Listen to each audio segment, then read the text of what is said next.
welcome back to another Pretty HD video. Today we have a Game of the Week episode and my voice is hurting quite a lot. I mean, I can speak, but it sounds off tone, if you like. Either way, we have got another Game of the Week and it is between Southampton and Man City. A very, very important game for both teams. Let's cut to the chase. Let's go with a bit of head-to-head. Southampton are unbeaten in their last 3 meetings with Man City at home. Of course, they were the team on the first day in the Premier League to beat them 3-2, was it? Or did they draw 3-2 or something like that? Or Man City only just beat them 3-2 in their first ever game in the Premier League, whatever. And that was against them. And everybody was like, oh my God, Man City are crap. They didn't beat Southampton by any more than 1 goal. So City's last victory away at Southampton was by 2-0 in 2003. So it's been a long time since they've won at St Mary's. Southampton have a total tally of 26 points from 12 matches. It's their best ever start to a top-flight season. Ronald Koeman's team have won 8 of their last 10 league matches, which is also a very, very good start. They are yet to lose at home this season, and their unbeaten run at St Mary's stretches to 8 league games. Wow! They, of course, have had technically a better start to the season than Man City. It's unsurprising that they are ahead of them with the way that they've played. They are yet to lose at home this season. They are unbeaten. Run at St Mary's stretches to 8 league. Oh God, I've just said that. In 12 league matches this season, they have conceded just 6 goals, 5 fewer than Chelsea, who have the next best defensive record. Saints have kept a clean sheet in 7 of their last 11 games. Southampton are insane. Their clean sheet tally is amazing. Fraser Forster has managed to keep many clean sheets with this Southampton team and is top of the clean sheets list and will be getting the golden boot if he keeps it up. Man City have taken just 1 point from their last 2 away games in the league. However, in the Premier League this season, only Chelsea won more points away, 14, than City with 11 from 6 games. So City have a very, very good away record. So going to Southampton, they'd expect to win. Really, they need to win. I mean, despite Southampton's form, they only just grabbed the draw against Villa midweek. And they will slowly drop off. I can see them getting Europe this season, whether that's Europa League or Champions League, who knows. But they won't be second, for sure. And because Southampton only drew Villa on Monday or Tuesday, was it? That means, as a result, if Man City win this, then they go above Southampton. They needed that win, Southampton, to really solidify their position in the league. They have scored 2 goals in 5... Oh, I've just said that one as well. I'm really not really on form today, am I? City have come from behind to earn at least a draw in their last 3 league games in all competitions. This will be Sergio Aguero's 100th Premier League appearance. That's, of course, if he plays. Only Ruud van Nistelrooy with 68 and Alan Shearer with 79 have a higher tally of goals in their first 100 appearances than the Argentinian has in his 99 games. So, he needs to score 4 goals against Southampton to match Ruud van Nistelrooy's record of 68 and 100. He needs to score, quick maths, 15 goals to beat Shearer. Obviously, 15's out of the question. 4 is probably also out of the question.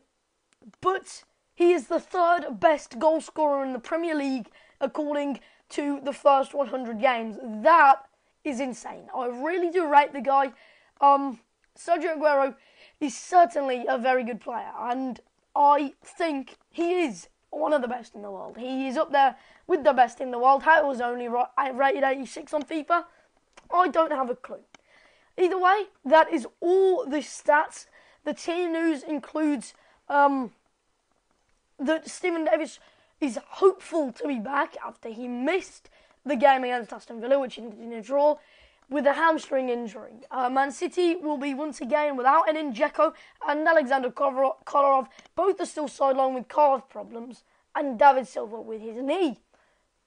However, Yaya Toure and Fernandinho are having been suspended midweek in the Champions League. Are available. So, Man City probably could get through in the Champions League now. It's in their hands to get through. If they beat Roma, they go through. If they draw Roma, they go through on goal difference. That game against Bayern, despite the fact that it took 90 whole minutes to only just win, even against a 10-man Bayern, that's a pretty good achievement. I mean, Bayern are on a whole different level to every other team in the world, in my opinion, maybe apart from Real Madrid. They have such a good passing ability.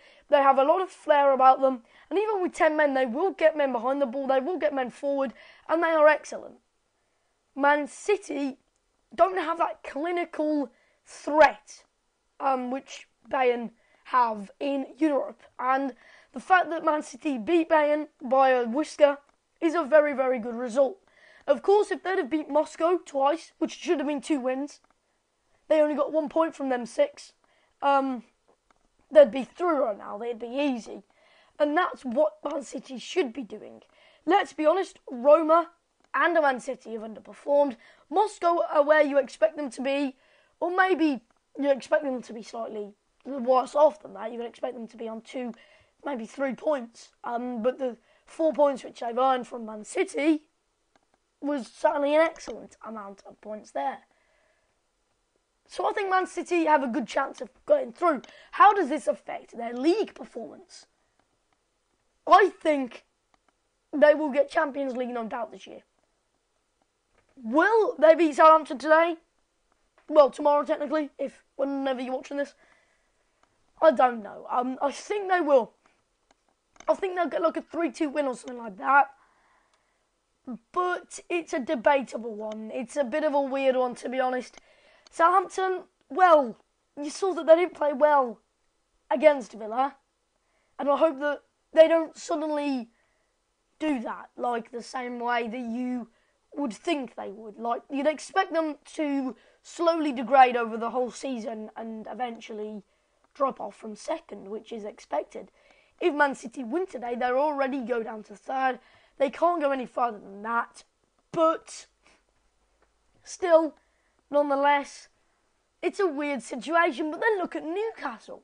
Just looking elsewhere in the league, 5th with 19 points from 12 games, matching out Man United's current record, going above Arsenal with 1 game less played as it stands because Arsenal are drawing West Brom 0-0, going above West Ham, above Swansea, above Everton, above Tottenham. What happened to Newcastle? Seriously. The other day, Alan Pardew was in the threat of being sacked. They're saying that he's now back from the dead, and he's done an incredible turnaround, and that's absolutely mental. FIFA says that the game will finish 0-0. It'll be a stalemate at St Mary's. Wouldn't surprise me, but I don't think it'll be a stalemate. I think there'll be goals. But I think Southampton will play a quick passing game and then somehow work their way through Man City's defence at 1 point, and vice versa.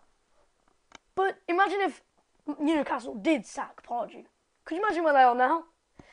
Either way, I do thank you for watching. If you didn't, you'll make sure you smash the like button. I'm leaving you with the rest of these cut down highlights from the game, and I will see you next time.